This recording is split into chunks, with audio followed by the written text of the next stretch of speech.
안녕하세요. 건강 365 아나운서 추인경입니다. 살아온 횟수, 나이를 일컫는 말입니다.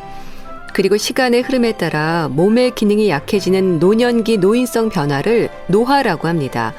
나이 들면서 누구나 겪는 자연스러운 부분인 거죠. 내 나이와 노화를 인정하고 조심하며 살피는 게 노년기 건강을 위한 방법이지 않을까 싶은데요. 갱년기라는 이름의 시기가 노년을 준비할 수 있는 신호일 수 있습니다. 설 연휴 잘 보내고 계신가요? 오늘은 한 살을 더하는 나이에 따른 변화, 갱년기에 대해서 알아보겠습니다. 건강 365 서울 패밀리의 내일이 찾아와도 듣고 시작하겠습니다. 나이 듦을 실감하는 때가 있죠. 한 해가 다르고 하루가 다르다는 말도 하는데요. 건강하게 나이 들어가는 게 중요하잖아요. 건강에 대한 관심과 함께 몸이 보내는 신호에도 신경 쓰시기 바랍니다. 경희대 한방병원 황덕상 교수와 함께합니다. 안녕하세요. 네, 안녕하세요. 네, 교수님 새해 복 많이 받으세요. 네, 새해 복 많이 받으십시오. 설 연휴 잘 보내고 계세요? 네, 설이어서 그런데 또 코로나도 또 있어서 저희도 이제 고향을 다녀오는데 저희 형제가 여러 명인데 약간 겹치지 않게 짧게 이렇게 또 부모님을 보고 왔습니다. 네.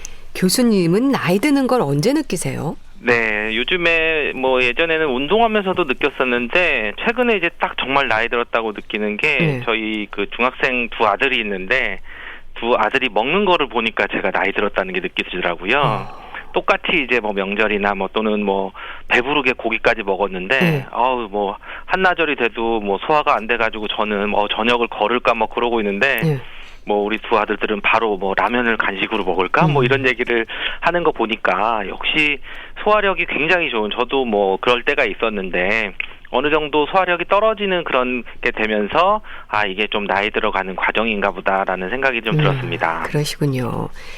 청년기에서 중년으로 접어들 때는 참 빠르게 지나가는 것 같아요. 나름 건강에도 자신 있고요. 그러다 이제 중년에서 노년으로 접어드는 즈음부터 이제 나이를 느끼게 되는데 이게 갱년기겠죠? 그렇죠. 아무래도 이제 우리가 그 일상을 살아가면서 이 변화들을 갖게 되는데 그게 이제 가장 크게 느끼는 시기가 이제 갱년기. 갱년기라는 것 자체가 해를 바꾼다는 게 벌써 인생을 바꾼다는 그런 뜻 자체를 가지고 있는 거잖아요. 결국 우리가 사계절을 봐도 봄과 여름은 같지만 또 가을과 겨울로 넘어갈 때는 완전히 이제 다른 것처럼 우리 인생 전체를 본다면은 이제 가을과 겨울이 되는 그런 시기들이 이제 갱년기가 되는데 이때 되면은 우리 몸에서 여성 같은 경우는 생리도 없어지고 또는 임신 능력도 떨어진다든지 또는 남성도 여러 가지 그런 신체적인 변화들이 오기 때문에 또는 건강검진을 꼭 해서 다른 질환들을 발견하게 되는 시기들이 이때이기 때문에 어떻게 보면 우리가 일생에 있어서 가장 건강에 대해서 관심도 가져야 되고 주의를 해야 되는 시기가 바로 갱년기가 될 수 있습니다. 참 이 갱년기라는 게 정도의 차이가 있긴 하겠지만 누구나 겪는 인생의 한 부분인 것 같아요. 맞습니다. 우리가 초고령 사회여서 이제 평균 수명은 이제 계속 늘어나지만 어떻게 보면 또 중요한 게 이제 건강 수명이라고 해서 우리가 질병 없이 살아갈 수 있는 그런 나이들이 굉장히 중요해지는 시기들이 되는데 바로 요 갱년기를 잘 가야 이런 건강 수명을 잘 지킬 수도 있습니다. 바로 어떻게 보면 우리 인생의 제2막의 시작이라고도 볼 수 있는데 이때 돼서 우리 대사질환이라든지 또는 근육량이라든지 골다공증이라든지 이런 여러 가지 그런 질환들, 만성 질환들을 관리를 잘 했을 때 우리가 이후에 있는 그 인생의 후반기 반쪽을 건강하게 잘 지낼 수도 있는 거고 아니면 어떻게 보면은 우리 신체적으로도 굉장히 문제가 있고 질병을 치료하다가 오히려 뒷부분은 좀 많이 힘들어 하시거나 또 그런 것 때문에 심리적으로도 많이 위축되는 그런 상황을 볼 수도 있는 그런 시기가 바로 이런 갱년기의 그런 인생의 중요한 한 부분이라고 할 수 있습니다. 근데 갱년기라고 하면 우선 여성을 떠올리지만요. 남성들의 갱년기에도 신경을 써야 하지 않나요? 그렇죠. 특히 이제 요즘에 이제 남성 갱년기에 대해서 얘기들을 많이 하는데요. 물론 이제 여성들은 이제 50세 또는 49세 요때 되면은 당연히 이제 생리가 끊어지게 되면서 딱 폐경이라고 하는 것들이 어떻게 보면 확연히 느껴지지만 남성들은 그런 큰 변화들은 없지만 기본적으로 똑같이 남성들도 점차 40에서 50대 되면은 남성 호르몬이 점점 줄어들게 되는데 이럴 때 보면은 우리 몸에서 있는 여러 가지 신체적인 그런 변화들을 느끼게 느끼게 되고 증상들이 나타나게 됩니다. 그래서 이럴 때 남성 갱년기도 좀 관리를 해주셔야 우리 뒤에 있는 그런 인생에 있어서 건강을 유지할 수 있습니다. 그럼 갱년기를 겪는 시기가 대략 50세를 전후로 하는 겁니까? 그렇죠. 기본적으로 이제 호르몬 변화들이 오는 게 50세인데 물론 나이로 가는 게 아니라 그 호르몬이 변화됐을 때 그런 증상들이 나타나거나 여러 가지 불편한 그런 것들이 나타나는 것을 가지고 판단을 해서 진단을 받게 됩니다.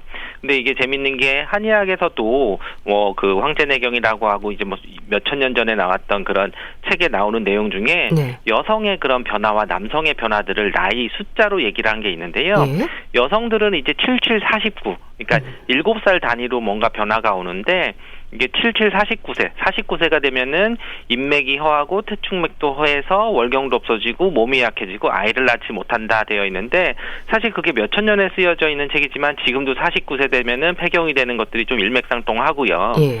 남성들은 이제 8살 주기로 변화가 되는데 우리가 68, 48세가 되면은 양기가 위에서부터 쇠약해지고 얼굴도 초췌해지고 머리도 휘어지고 56살이 되면은 간기가 쇠약해져서 뭔가 몸이 약해지고 뭐 정액이 줄어든다 이렇게 되어 있는데 바로 이렇게 표현한 그런 나이 50대 전후로 해서 그런 갱년기 증상이 나타나는 것은 남녀 공통으로 나타날 수 있습니다. 호르몬의 변화가 온다고 하셨는데 이 시기가 되면 호르몬에 어떤 변화가 오는 걸까요? 아무래도 우리가 호르몬이라고 하는 것은 기본적으로 생리 변화가 있을 때 우리 몸에서 신체에서 유지하는 것들을 할 수가 있는데요. 그런 것들이 이제 덜 만들어지고 덜 분비가 되는 거죠. 그렇게 되기 때문에 우리가 남성 호르몬이 줄어들게 되기 때문에 기본적으로 뭐 성욕이 감퇴한다든지 또는 뭐 어떤 성적인 부분의 기능들이 좀 저하된다든지 근데 이게 이런 뿐만 아니라 뭐 인지 기능이나 뭐 지적 활동도 좀 줄어들거나 어떤 일에 있어서의 뭐 자신감, 뭐 추진할 수 있는 그런 추진력 이런 것도 줄어들 뿐만 아니라 뭐 수면 장애 또는 뭐 근력이 감소되거나 골밀도 감소 이런 것들 여러 가지들이 그런 남성 호르몬과 좀 관련이 될 수 있기 때문에 남성 호르몬들은 그런 변화들을 유발하는 그런 저하들이 올 수가 있고요. 네. 또는 이제 여성 호르몬도 어떻게 보면 이제 여성 호르몬 자체가 갖고 있는 게 생리를 하게 하고 하는 것들도 있지만 여성의 건강을 유지하는 부분도 있었는데 예를 들면 뭐 갑자기 폐경이 된 이후에 고지혈증이 뭐 생긴다든지 고혈압이 생긴다든지 당뇨 위험성이 높아진다든지 이런 대사질환들이 올라갈 수 있는 것들도 어떻게 보면 이런 호르몬의 변화들 때문에 오기 때문에 실제로 이때에는 이런 것 부분들에 대해서 호르몬 자체보다도 증상들이 나타나거나 질환의 위험성이 높아진다는 것은 잘 아시고 계셔야 됩니다. 예. 좀 나이 들면서 호르몬에 대한 관심이 높아지는데요. 그러니까 호르몬의 불균형이 그렇게 몸의 여러 증상들로 나타나는 거네요. 그렇죠. 실제로 그럼 이제 호르몬들이 우리 몸에서 없어지는 것들이 이제 병적인 그것 자체가 이제 병적인 건 아니고 자연적으로 이제 생리적으로 이제 나타날 수가 있게 되는데 그렇지만 이런 불균형들이 이제 나타나는 급격한 이런 갱년기 시기에는 내 몸에서 뭐 통증도 갑자기 생긴다든지 뭐 우리가 50견이라 그랬지 갑자기 이제 뭐 나이 50만 되면 갑자기 어깨도 아프고 뭐 문제가 생기는 거 또 이제 근력도 점점 약해져서 우리 뭐 여성의 갱년기 증상도 혈관 운동성 증상이라 그래서 뭐 안면 홍조가 됐든 또는 뭐 관절이 아프든 또는 다른 뭐 골다공증이 생기든 여러 가지 문제에 있어서도 그런 근력들이 약해지거나 근육 활동들이 저하되는 것들이 나타나는데 이런 뭔가 불균형 또는 호르몬의 불균형이라고도 할 수도 있지만 우리가 뭐 오장육부의 내부 장기의 불균형 때문에 당뇨, 고혈압, 뭐 고지혈증이 온다 이렇게도 표현할 수가 있습니다. 체질에 따라서도 갱년기의 증상이 조금 다르게 나타날까요? 네, 아무래도 조금 이제 다르게 나타날 수 있는데요. 우리가 뭐 흔하게 뭐 사상 체질이라고 얘기를 할 때 그 관점에서 보면은 우리 몸에서 그 갱년기 증상들은 기본적으로 수분이 좀 줄어들고 열이 나는, 불이 나는 그 위로 막 상열감도 있고 하는 증상들이 나타나는데 어떤 사람들은 기가 부족한 사람들이 있는 거죠. 뭐 소음인 같은 사람들인데 이런 사람들은 바로 이 기가 부족한 것을 채워줘야 되는데 이 곡식의 창고에 곡식이 부족해서 이제 비위를 보충해주고 보기시켜주는 쪽에 약을 써서 인삼 같은 약이 들어가거나 홍삼 같은 게 나면은 오히려 갱년기 증상이 좋아지는 그런 것들을 볼 수가 있고요.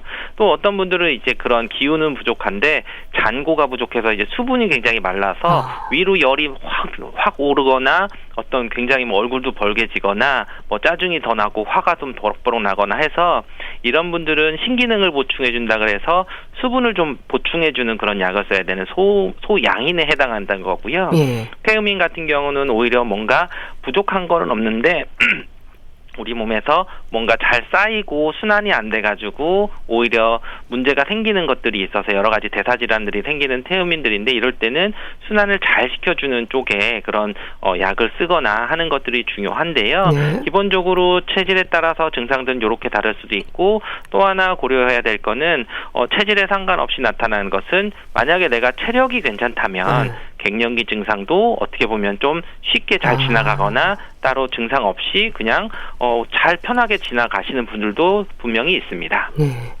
그러니까 전반적으로 볼 때 열감을 느낀다는 말도 하고요. 또 우울감이나 불면증에 시달리는 분들도 있고 또 시림이나 저림증으로 힘들어하기도 합니다. 근데 이런 증상들의 차이는 사람마다 그러니까 기본적인 체력이나 건강 상태에 따라서 조금씩 달라질 수 있겠네요. 네, 그렇죠. 기본적으로 우리가 뭐 갱년기가 돼도 갱년기 여성이어도 뭐 증상들이 나타나는 사람들이 뭐 한 반 정도 되고 네. 또 그 중에 한 반 정도는 뭐 특별한 치료를 없이 돼도 또 잘 지나가는데 또 심한 분들은 또 굉장히 오랫동안 그런 치료를 받으셔야 되는데 갱년기 증상이 뭐 이제 초기 반응도 있고 조금 이렇게 막 길게 나타나는 그런 후반기 반응들도 있는데 그런 것들이 단순하게 뭐 어떤 갱년기니까 다 나타난다가 아니라 본인이 갖고 있는 그런 어떤 불균형 또는 기력이 저하돼 있거나 이런 것들에 따라서 충분히 많이 이제 다르게 나타날 수 있습니다. 네. 그 갱년기에는 증상도 힘들지만요. 갱년기를 지나고 났을 때 건강에도 좀 신경을 써야 할 텐데요. 노년기의 건강은 청년이나 중년과는 다르지 않을까요? 그렇죠. 아무래도 이제 우리가 노인의학이라고도 얘기를 하고 요즘에 이제 그런 노년기 건강에 대해서 점점 더 많은 관심을 갖게 되는데요. 네. 특히 이때 중요하게 생각을 해야 되는 게 내 몸의 변화들을 받아들이는 것이 굉장히 중요합니다. 예를 들면 이제 갱년기 전에는 어떻게 보면은 운동을 해도 강하게 또는 빠르게 또 음식을 먹어도 또 많이 먹고 또 이렇게 뭔가 보충을 많이 했다 그러면은 어떻게 보면 우리가 이제 장수하는 분들을 봐도 그분들이 뭔가 과하게 한다는 것보다는 내 몸에 맞게 적절하게 먹고 적절하게 활동하는 게 굉장히 중요하거든요. 네. 그러니까 빠른 것보다는 적당한 거, 강한 것보다는 내 몸에 맞춰서 활동하는 것들이 굉장히 중요하기 때문에 그랬을 때 우리가 요즘에 얘기하는 그런 대사질환들이나 뭐 각종 이제 그 만성적으로 오는 병들에 대해서 관리를 꾸준히 하게 되는 것들이고 그런 것들은 한 가지 약을 먹어서 딱 치료를 해서 완료를 한다기보다는 내가 남아있는 기간 동안 그런 것들이 악화되지 않고 충분히 잘 관리가 될 수 있도록 하는 것이 중요합니다. 네. 아무래도 여성들의 경우에는 폐경을 겪으면서 갱년기 증상에 좀 더 민감한데요. 남성들은 어떨까요? 뭐 전립선이라든지 생식 기능과 관련해서도 변화가 오는 겁니까? 그렇죠. 아무래도 이제 남성들이 흔하게 가장 먼저 느끼게 되는 그런 갱년기 증상들이 뭐 성욕이 감퇴한다든지 또는 뭐 전립선 비대나 이런 것들 때문에 소변 줄기도 가늘어지고 힘이 없다거나 또는 뭐 중간에 소변 줄기가 끊어지거나 아니면 이제 소변을 시작하기가 조금 시간이 오래 걸려서 이런 것들이 나올 때는 이런 전립선의 문제들이 오는데 네. 특히 이런 전립선 문제들이 60대에서부터 70대 이후부터 이제 좀 더 많이 경험하게 되는 그런 노화의 증상일 수도 있고 또 남성 호르몬의 변화에 따라서 또 좀 더 빨리 시작되는 부분들이 있기 때문에 이런 부분도 밀접하게 연관이 되어 있다고 합니다. 그렇지만 이제 이럴 때 뭐 남성 호르몬 제를 뭐 먹거나 뭐 테스토스테론 보충 치료에 대해서 뭐 하는 방법들도 뭐 있다고 얘기를 하는데요. 네. 이럴 때 조금 주의하셔야 되는 게 전립선 암이 의심될 때에는 이런 보충요법이 절대적인 금기 사항이기 때문에 네. 단순하게 어떤 호르몬이 너무 많이 있어도 좋은 건 아니고 그 나이에 맞게 적절히 있는 게 중요하기 때문에 그런 증상이나 또는 내가 가지고 있는 질환에 따라서 적절하게 관리를 하시는 게 좋습니다. 네. 또 갱년기에 특별히 살펴야 하는 질환들도 있지 않을까 싶은데 어떤 게 있을까요? 네, 아무래도 이제 우리 폐경이나 갱년기가 됐을 때 가장 흔하게 되는 게 뭐 고혈압, 당뇨, 고지혈증이 가장 기본이 됩니다. 거기에다가 이제 기본적으로 골다공증이나 이런 부분들도 많이 되는데요. 물론 이제 이런 고혈압, 당뇨, 고지혈증이 뭐 심혈관계통 질환이나 뇌혈관 질환이나 또는 요즘에 이제 뭐 퇴행성 뇌질환에서 뭐 치매나 뭐 알츠하이머나 또는 이제 뭐 파킨슨 질환 같은 그런 그 뇌의 그런 퇴행성 질환들도 문제가 되는데 네. 사실 이제 이런 것들에 대해서 각각의 질환들의 특징도 있고 그것을 관리하는 방법은 다 다르지만 공통적인 것은 기본적으로 내가 먹고 자고 또는 운동하고 또는 배설하고 하는 것들이 원활히 잘 됐을 때 이런 부분에 있어서는 좀 관리가 좀 잘 될 수 있다는 점을 좀 유심히 살피고 주의하셔야 됩니다. 네. 골다공증 언급을 하셨지만 사실 갱년기를 지나면서 특히 뼈 건강에 대한 지적도 많잖아요. 이렇게 네. 근골격계에 특히 신경을 써야 하는 이유가 있을까요? 네, 아무래도 우리 노화의 과정 중에서 이제 가장 많이 나타나는 게 우리 뭐 제지방 체중이라고 하는 바로 골격근이 감소를 하게 되고 그렇게 되면서 우리 지방은 점점 늘어나고 어떻게 이제 지방의 분포들이 좀 바뀌게 되는 것들인데요. 사실 우리 몸에서의 바로 이 골격근 양의 그 유지를 하거나 그런 것들이 사실은 급성 질환의 생존율이나 이런 것과도 관련되지만 네. 만성적인 질환에 있어도 생존율도 굉장히 그런 밀접한 연관이 있습니다. 물론 이제 골밀도만 자체를 보지만 골밀도를 늘려주고 하는 것들은 뭐 골다공증 약을 먹는다든지 음식이나 운동이나 이런 것도 되지만 사실은 그거보다 더 중요한 삶의 질을 관여를 하는 것은 바로 이런 골격근 양이 될 수도 있거든요. 네. 그래서 이런 골격근이 빠져서 근 감소증이 생기는 여성들의 같은 경우는 훨씬 뭐 요양병원에 입원할 확률도 2배가 높다든지 또는 뭐 그런 그 이후에 또는 생존율이나 삶의 질의 차이도 많이 나기 때문에 네. 어떻게 보면 이제 근골격계라고 얘기할 때는 골격근, 근육량을 좀 유지를 할 수 있는 부분에 대해서 꾸준히 노력하시는 게 중요합니다. 네. 또 나이 들수록 낙상을 조심해야 한다는 말을 합니다. 낙상으로 인한 뇌혈관 질환의 위험도 있고요. 또 2차적인 건강상의 위험으로도 이어질 수 있다는 생각이 드는데 내 몸의 상태를 내가 좀 잘 알고 있어야 하지 않을까 싶어요. 네, 우리가 이제 흔하게 낙상 사고가 많이 이제 나타나는데 이제 특히 이제 겨울철에 뭐 미끄러지거나 이런 부분도 있지만 실제로 보면은 우리 집에서 일상생활에서도 오히려 뭐 50% 이상 낙상 사고가 많이 나타나게 되거든요. 근데 이제 그런 낙상 사고가 나타날 때 보면은 내가 평소에 했던 일인데 내가 근력도 떨어지고 또는 갑자기 균형 감각이나 이런 부분이 떨어지고 또는 순발력이 떨어지기 때문에 내가 예상치 못하게 넘어지게 되면서 그럴 때 뭐 머리를 부딪히게 되면은 뭐 뇌출혈이 오다든지 네. 여러 가지 올 수가 있고 근데 이제 또 흔하게 오는 게 이제 분명히 이렇게 어느 정도 그 낙상 사고는 머리나 목이나 또는 이제 대퇴골절이나 이런 골절과 관련되는 부분인데 결국 이렇게 낙상 사고를 당해서 응급실에 오신 분들의 통계를 봐도 65세가 넘어가시는 분들은 대부분 이제 입원을 하시는 경우들이 많고 그랬을 때 이제 입원을 하고 나서는 오히려 삶의 질이나 또는 오히려 이제 그런 수명이 좀 짧아지는 그런 경우들도 많이 볼 수 있기 때문에 굉장히 평소에 뭐 이런 근육량을 유지를 하시고 순발 능력을 키우는 그런 가벼운 운동들을 꾸준히 하시는 것이 굉장히 중요합니다. 근데 또 건강에 대한 지나친 염려도 문제지만요. 너무 무심한 것도 건강의 위험 신호를 지나칠 수 있는 부분이지 않을까 싶어요. 네, 기본적으로 이제 우리가 건강에 대해서 모든 만약에 질환을 치료를 하고 있고 약을 드신다면은 정기적으로 진료를 받으시면서 그런 체크를 하시면 되는데 기본적으로 우리가 뭐 다른 건강의 위험 신호라고 해서 우리가 좀 사소하지 않게 봐야 되는 것은 그 특히 이제 노인 건강에 있어서는 기본적으로 잘 먹고 그리고 배설을 잘하고 잠을 잘 자느냐 또는 뭐 운동량이나 이런 것들이 좀 좋고 인지 능력이 좋으냐 이런 것들을 보는 게 굉장히 중요하거든요. 왜냐하면 이제 노인 질환에 있어서는 어느 정도 질환들에 있는 특성들이 좀 잘 드러나지 않는 경우들이 많이 있습니다. 분명히 이제 젊은 사람이 있을 때는 심하게 나타나야 되는 증상이지만 노인들에 있어서는 가볍게 심하게는 뭐 심장 질환이 있어서도 어떻게 보면 그냥 뭐 갑자기 뭐 심근경색이 나타나도 어떻게 보면 가볍게 나타나시는 분들이 있어서 그런 거를 시기를 놓칠 수도 있는데요. 결국 이제 그런 것들조차도 우리가 평소에 드시는 거 식사량이 줄었나 이런 것들도 보고 또는 이제 배변 활동이나 이런 것들이 좀 규칙적으로 원활하게 하시는지 또는 잠을 자는데도 문제는 없는지 어떻게 보면 이제 좀 인지 능력이나 말을 하거나 사람을 기억을 하거나 이런 것들이 평소와 다름이 없는지 어떻게 보면 이제 사소한 일상생활을 좀 관찰을 잘 하는 것이 오히려 이제 건강에 이상이 있는지 없는지를 확인할 수 있는 방법이 될 수 있습니다. 그렇다면 뭐 소화장애나 배뇨장애로 고생하는 분들도 많던데요. 이런 부분도 나이와 연관지어서 생각할 수 있는 겁니까?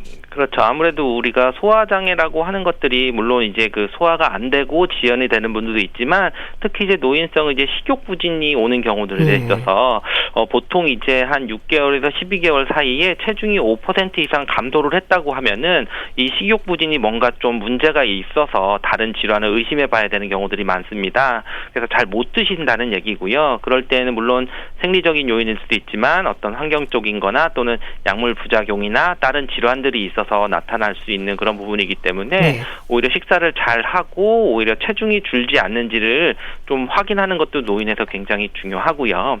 그리고 이제 배뇨 장애 같은 경우는 이제 여성들에게 같은 경우는 이제 주로 요실금이 문제가 되죠. 그리고 남성들은 전립선 비대나 이런 것 때문에 오히려 좀 소변을 시원하게 보지 못하고 좀 뭔가 지연이 되거나 하는 것들인데 결국 이 소화장애 또는 배뇨 장애도 공통적으로 말씀드리고 싶은 건 이게 모두 다 근육과 관련되는 우리가 근력이 유지되는 것과도 관련이 있는 부분입니다. 네. 물론 다른 질환들하고도 연관이 되어 있지만 기본적으로 어느 정도 약한 수준에서는 뭐든지 운동을 통해서 개선이 될 수가 있거든요. 요실금도 운동을 꼭 필요한 거고 네. 또는 뭐 전립선도 꼭 운동이 필요한 거고 또는 소화력을 유지하는데도 뭔가 운동이나 또는 일상생활의 그런 활동들을 원활히 할 수 있는 게 좋기 때문에 기본적으로 어떤 질환을 치료하기 전에 만약에 약한 정도라고 하면은 꾸준히 운동이나 이런 거를 꾸준히 하시는 것도 도움이 됩니다. 네. 그래서 또 보약을 생각하기도 하는데요. 보약이 필요한 경우가 있지 않을까요? 근데 또 보약이 모두에게 무조건 좋은 건 아니라는 생각도 드는데 어떻습니까? 그렇죠. 우리가 뭐 보약이라고 하면은 한의학이 가장 갖고 있는 장점 중에 하나가 뭔가 기운을 보충해주고 피도 보충해주고 또는 뭐 몸이 찬 사람 양기를 보충해주고 또는 피부가 건조한 사람은 음기를 보충해주고 하는 것들입니다. 네. 결국 어떻게 보면 노화의 관점에서 보면은 내가 단순히 먹는 걸로만으로서 채워지지 못하는 것을 이런 우리가 보하는 쪽으로 해서 약을 해서 도움이 될 수 있는데요. 근데 이제 주의하셔야 되는 것은 이 보약이 한 가지만 있는 게 아니고 네. 또 이 보하는 것들이 종류가 다 다르다고 말씀을 드렸죠. 네. 내가 만약에 기운을 보해야 되는 사람인데 부혈시켜주는 약만 먹는다고 하면은 어떻게 보면 그 효능을 온전히 볼 수 없게 되는 거고요. 네. 그래서 정확한 한의사의 진단을 통해서 어떤 보약이라고 해도 종류가 다르기 때문에 치료제와 같은 진단을 받고 써야 그런 충분히 온전한 효과를 보실 수가 있게 되는 거고요. 네. 또 요즘에는 이제 뭐 그런 꼭 한약이나 이런 보약뿐만 아니라 건강기능식품을 굉장히 뭐 많이 찾고 그러시는데 예. 이럴 때도 좀 하나 주의하시라고 당부드리고 싶은 것은 카더라 통신에 주의하시라고 합니다. 네. 뭐에 좋다더라 네. 했는데 실제로 그게 어떤 효능인지 잘 모르고 드시는 분들이 많더라고요. 그러니까 이게 정말 나한테 필요한 그런 건강기능식품인지 이런 거를 좀 한번 꼼꼼히 따져보실 필요가 있습니다. 네, 알겠습니다. 자, 오늘은 갱년기에 대한 말씀을 들었는데요. 경희대 한방병원 황덕상 교수와 함께했습니다. 말씀 잘 들었습니다. 감사합니다. 네, 감사합니다. KBS 라디오 건강365 함께하고 계신데요. 태희의 사랑은 향기를 남기고 듣고 다시 오겠습니다.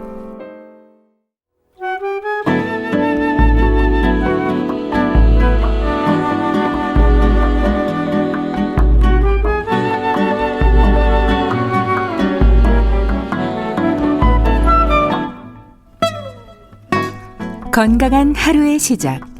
KBS 라디오 건강365 최윤경 아나운서의 진행입니다. KBS 라디오 건강365 함께하고 계십니다.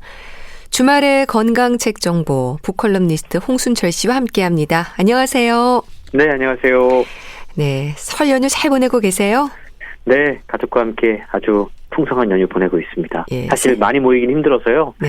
예, 조촐하게 저희 가족만 모여서 꼼짝 않고, 예, 오히려 집안에 이렇게 가족끼리 모여 있으니까 흐뭇한 그런 풍경도 만들어지더라고요. 네, 새해 복 많이 받으세요. 네, 감사합니다. 복 많이 받으십시오. 오늘도 책 한 권으로 마음을 나눌 수 있어 감사합니다. 오늘은 병명은 가족? 이게 무슨 의미일까요? 오늘 소개해 주실 책 제목이 병명은 가족이네요. 예, 이 가족과 건강과의 관계에 대한 이야기인데요. 사실 이 설 연휴여서 이 가족들이 많이 모이지는 못하잖아요, 이번 설이. 네. 하지만 우리가 이 가족들의 의미를 한번 생각해보는 시간을 가져봤으면 좋겠습니다. 병명은 가족, 이 책의 제목을 들으면 어떤 의미인지 언뜻 와닿지가 않는데요. 그런데 책을 차분히 읽다 보면 제목에 공감을 하게 돼요. 네. 사실 책에 등장하는 다양한 정신질환을 겪고 있는 분들, 알코올 의존증, 거식증, 공황장애 다 다른 병명이에요. 그리고 각자 다른 사연을 지니고 있거든요. 그런데 저자가 내린 공통의 병명이 바로 가족이었다고 그럽니다. 네. 병명은 가족. 이 책의 저자인 유희주 선생은 네. 기자 출신 정신과 의사인데요. 8개의 에피소드를 통해서 불안과 우울의 시대를 살아가는 사람들의 마음을 관찰을 하고 이 책을 통해서 기록했어요. 그런데 다양한 질환을 겪고 있는, 특히 마음의 질병으로 고통받고 있는 분들의 내면을 파고 들어가 보니까 네. 그 안에 가족이라는 공통점이 있다라는 걸 발견했다라는 건데요. 네. 예를 들자면 엄마에게 인정받고 싶었던 마음이 우울증으로 발전한 환자라든가, 아내를 향한 헌신이 공황장애로 발전한 환자라든가, 아버지의 알코올 의존이 딸의 약물 의존으로 고스란히 대물림되는 과정, 이렇게 정신질환으로 고통받는 사람들의 아픈 마음 한편에 가족이 연결되어 있음을 깨달았다라고 고백하고 있는데요. 네. 아울러 조현병이나 치매 환자의 삶처럼 우리가 잘 모르는 병 속에서 환자와 보호자가 실제로 어떻게 살아가고 있는지 저자의 생생한 경험을 가지고 책을 통해 이야기를 하고 있습니다. 뿐만 아니고 저자가 정신과 의사지만 자신 또한 환자들과 비슷한 고통을 겪은 경험이 있다고 그럽니다. 그래서 그 고통을 겪으면서 비로소 환자들을 온전히 이해하게 되는 그 과정도 함께 소개가 되고 있습니다. 네. 뭐 요즘 코로나 블루에 코로나 레드에 이르기까지 최근 들어서 코로나로 인한 마음 상태를 뜻하는 말들도 참 많은데요. 이 코로나19뿐 아니라 우리 마음을 병들게 하는 이유들은 참 다양하죠. 그렇습니다. 2020년 11월 달에 건강보험심사평가원의 자원정보정책연구부라는 곳이 있는데 네. 여기에서 2000년부터 2019년까지 사람들이 20년 동안 어떤 병에 많이 걸렸는지를 살펴서 자료로 내놓았습니다. 2000년만 하더라도 골절, 화상 같은 신체 부위 손상과 그와 관련된 질병이 빈번했다고 그래요. 이게 네. 전체의 13%를 차지를 했는데 20년 후에 이 결과가 완전히 달라진 것을 확인할 수 있었습니다. 2019년에 1위를 차지한 질환군이 치매, 우울증, 조현병, 이러한 정신질환 질병이 포함된 정신 및 행동장애 쪽이었다는 건데요. 예. 이게 20년 전에는 3위였는데 2019년에 1위로 등장을 했다라는 거죠. 그렇군요. 이것만 보더라도 마음의 문제로 고통받는 사람들이 최근 얼마나 많이 늘어났는지를 구체적인 수치를 통해서 증명할 수 있다라는 건데요. 저자는 왜 이렇게 갑자기 정신질환을 겪는 사람들이 늘어난 걸까라고 묻고 있습니다. 네. 사실 우리 모두에게 정신질환이 발현될 수 있는 잠재적인 요인이 있거든요. 뭐 예를 들자면 모두가 다 암에 걸릴 수 있어요. 예. 그런데 환경에 따라서 쉽게 걸리는 사람과 그렇지 않은 사람이 있습니다. 이게 정신질환도 마찬가지라고 그래요. 그렇군요. 알코올 의존, 거식증, 지적장애, 조현병, 공황장애, 사회공포와 우울, 신체 증상장애, 이러한 정신 관련 질병들이 책에 소개가 되고 있고, 이 8가지 병들이 사실은 우리와 동떨어진 것처럼 보일지 모르겠지만 저자가 이들과 오랜 기간 동안 상담을 한 결과 이들의 고통과 질병 속에는 아버지와 딸, 엄마와 아들, 아내와 남편, 어찌 보면 가장 사랑하는 사람 사이의 관계에서 이 질병들이 비롯되었다라는 것을 확인할 수 있었다라는 거죠. 예. 그리고 지금 많은 사람들이 느끼기에 참 힘든 병처럼 여겨지는 그 질환들이 시작됐던 이야기가 사실은 상당히 사소한 거에서 출발했다는 사실을 책을 통해 확인할 수가 있습니다. 네. 우리가 가족 이 애증의 대상이라는 말을 많이 하잖아요. 그렇죠. 가족의 사랑으로 마음의 병이 낫기도 하지만 가족 때문에 또 마음의 병이 생기는 것 같기도 합니다. 맞습니다. 이 책이 바로 지적하는 부분이 바로 그 부분인데요. 정신과 의사가 환자에게 가장 많이 듣는 말이 있다고 그럽니다. 내가 도대체 왜 이 병에 걸렸을까요? 예. 라는 질문이에요. 대부분의 환자들이 자신이 왜 그 병에 걸렸는지, 예. 사실 정신질환 같은 경우에는 자신이 왜 그 병에 걸렸는지 그 이유가 정말로 궁금할 수밖에 없는데요. 사실 어떤 질환이든 발생 원인에 대해서 설명하기가 쉽지 않다고 그래요. 정신질환의 경우 더더욱 그러한데요. 알코올 의존의 경우 만약에 병에 걸린 이유를 묻는다면 네. 정신과 의사의 대부분은 뇌에서 어떤 신경 전달 물질이 문제인지에 대해서 원인을 진단하고 이야기한다고 그럽니다. 사실 이러한 설명을 하면 환자들이 그 설명은 나와 맞지 않는다. 뭔가 부족하다는 눈빛을 보낼 수밖에 없어요. 예. 그러면 알코올을 섭취하면 자신감이 생기고 긴장이 줄어드는 심리적인 요소가 있기 때문에 이런 병이 발생했을 수도 있어요. 라고 보통의 정신과 의사들이 이야기를 한다고 그래요. 네. 그리고 여기에 더해서 알코올 의존이라고 하는 게 인종, 문화, 시대에 따라 다르고 사회적으로 술을 쉽게 용인하는 우리 같은 문화라면 더더욱 중독될 수 있다라고 대부분의 의사들이 설명한다고 그래요.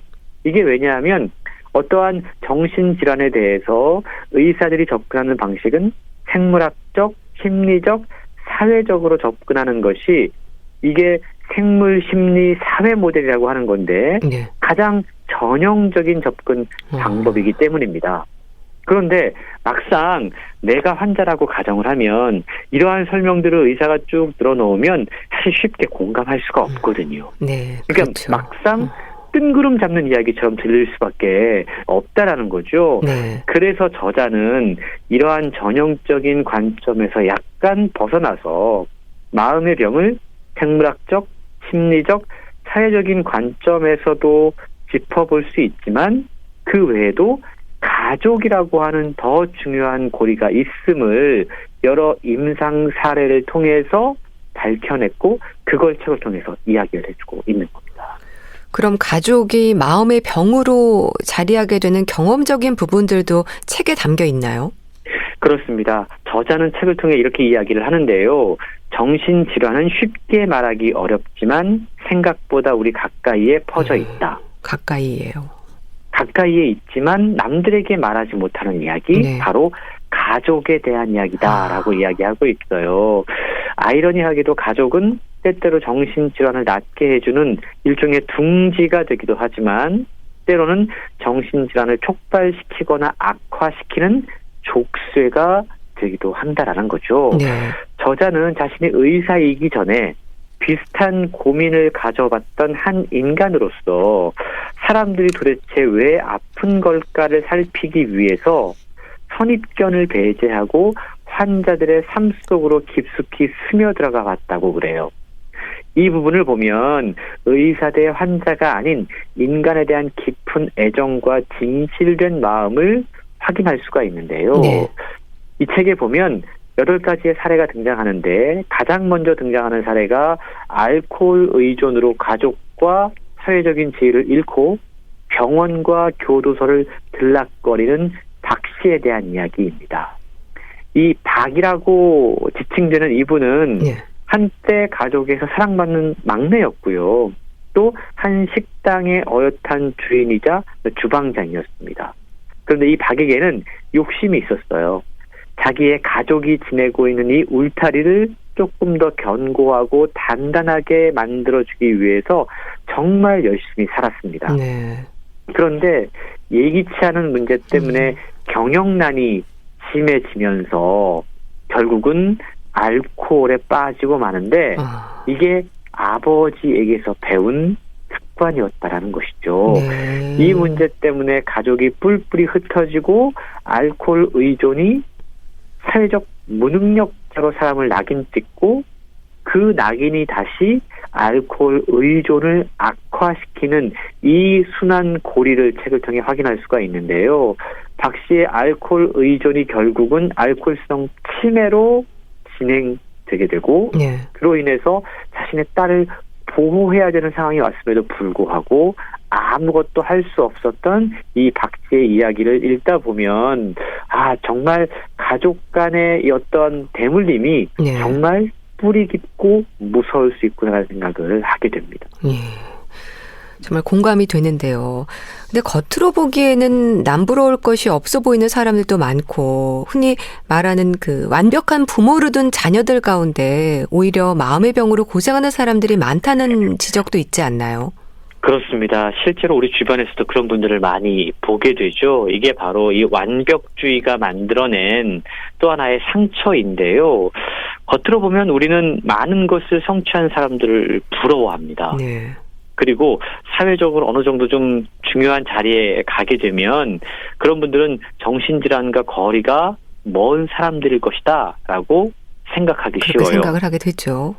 하지만 현실은 그렇지 않다라는 걸 책에 등장하는 한 사람의 이야기를 통해 확인할 수가 있는데요. 저자가 어느 날 대학 선배에게서 20년 만에 연락을 받았다고 그래요. 예. 근데 그 선배는 겉으로 보기에는 성공했고 행복해 보이고 정말 평온한 삶을 살고 있는 선배였습니다. 근데 그를 만나서 이야기를 나눠보자 네. 자살의 위험을 느낄 만큼 심각한 우울증에 시달리고 있다는 사실을 알게 되는 거예요. 네. 아무런 문제가 없어 보이는 사람인데 왜 이 사람이 이렇게 우울해하고 불안해하는 걸까? 20년 만에 만난 선배를 깊이 내담하고 상담하면서 그의 중증 우울증을 치료하는 과정에서 의사인 저자는 그 선배의 가족의 이야기를 듣게 된 거예요. 그 가족은 부모가 특히 완벽한 부모였습니다. 네. 그러니까 그 선배도 참 평온한 삶을 살고 있는 것처럼 보였는데 완벽한 부모 아래서 그렇게 사는 것처럼 보여야 한다라고 훈련받았다라는 거죠. 또 똑똑하고 사이좋은 세 자매라는 굳건한 환상 속에서 벗어날 수 없었던 겁니다. 네. 그러니까 이 선배는 그 자기 자매들 사이에서 어떻게든 자기가 뭔가 도드라지면 안 되기 때문에 그 환상을 깨기 싫어서 그 안에서 힘들다는 얘기도 못하고 정말로 억지로 그 관계를 유지하고 있었던 거예요. 그래서 이 책의 저자와 함께 선배가 자신의 문제에 대한 출발점을 잘 분석을 하고 네. 탐구를 해갔다고 그래요. 그러는 과정 가운데 이 선배가 자신에게 지금 나타난 심각한 우울증의 원인을 비로소 찾게 된 겁니다. 무심했던 아빠, 큰딸에게만 지나치게 집착했던 엄마, 네. 그리고 잘난 언니들 속에서 인정받기 위해서 계속해서 자신을 어떻게든 증명하려고 했었던 자신, 그 모습이 있었던 과거로 돌아갈 수 있었던 거예요. 깨물어 아픈 손가락이 없다라는 이야기 우리가 흔히 하잖아요. 그런데 우울증에 빠졌던 그 선배가 당신의 엄마에게서 들었던 말들은 참혹하고 달랐습니다. 네. 심지어 너를 낳지 말았어야 돼. 내가 너를 낳기 전에 죽으려고 했는데 너 때문에 못 죽었어. 이런 말들을 그 선배의 엄마가 한탄처럼 내뱉었다라는 거죠. 그게 당시 아이였던 그 선배에게 네. 내가 없어지면 되는구나. 내가 우리 가족의 삶에 장애물이 될 수도 있겠구나라는 생각을 했다라는 겁니다. 다행히 어린 시절에는 이러한 상처가 나타나지 않았지만 네. 이 상처받은 자기 자신을 잘 달래면서 어른이 됐고 남들 보기에 부러워하는 성공한 사람처럼 살고 있었지만 어린 시절에 그 상처가 결국은 어느 순간에 발현됐던 겁니다. 네. 내가 어린 시절에 인정받기 위해서 얼마나 노력해야 됐는지, 그리고 언니들 사이에서 잘난 언니들 때문에 나는 끊임없이 침묵할 수밖에 없었던 그 강박, 그것이 결국 중년이 돼서 그 선배에게 우울증으로 나타난 것을 확인하게 됐던 거죠. 이러한 방식으로 책에는 지금 많은 사람들이 겪고 있는 마음의 질병, 그 시작에는 가족이 있을 수 있다라는 점을 책을 통해 지적하고 있는데요. 우리가 가족이라고 하는 게 정말 우리의 둥지가 되기도 하지만 또 우리의 삶을 옥죄는 족쇄가 될 수 있다는 사실을 책을 통해서 발견하게 되더라고요. 네. 참 주변에서 좀 잘 들어주는 사람만 있어도 좋을 텐데 이런 것들도 쉽지 않죠. 그렇습니다. 이게 꼭 가족뿐만이 아니고 내 주변에 나와 공감하고 나의 이야기를 들어줄 수 있는 사람이 단 한 명만 있어도 네. 우리의 마음 건강은 그래도 그나마 잘 유지할 수 있을 텐데 사실 그런 사람들을 요즘 더더욱 찾기가 힘든 것 같아요. 네. 그리고 이 코로나19 때문에 사실 누군가를 대면해서 만나고 속 시원히 이야기하고 감정을 표현하고 울기도 하고 웃기도 하고 이런 시간이 우리 인간들에게 절실하게 필요하거든요. 네. 근데 그럴 수 없는 현실이라고 하는 게 더더욱 마음의 질병들을 악화시키고 있는 것은 아닌가라는 생각이 들어서 지금 이 비대면의 시대에 더더욱 안타까운 마음이 들기도 합니다. 네. 또 마음의 병을 치료하기 위해서는 내 마음을 여는 것도 필요하지 않나 싶어요. 그렇습니다. 자기의 마음을 솔직하게 드러낸다는 게 사실 어려운 일이에요. 네. 근데 우리가 그것이 결국은 드러내지 않으면, 표현하지 않으면 곪게 되거든요. 그리고 특히 어린 시절에 그 골맞던 상처가 앞서 책에서 소개했던 그 선배처럼 중년이 돼서 심각한 우울증으로 드러날 수 있다라는 점, 이런 것들을 우리가 기억을 하면 평소에 자기를 잘 표현하고 드러내고 감정들을 누구에게 솔직하게 이야기하는 훈련도 분명히 필요해 보입니다. 네. 참 말씀을 들으니까 병명은 가족, 참 많은 생각을 하게 하네요. 자, 북컬럼니스트 홍순철 씨와 함께했는데요. 말씀 잘 들었습니다. 감사합니다. 고맙습니다. 최진희의 가버린 당신 보내드리면서 인사드릴게요. 올 한 해도 건강하게 새해 복 많이 받으시길 바랍니다. 건강365 아나운서 최인경이었습니다. 고맙습니다.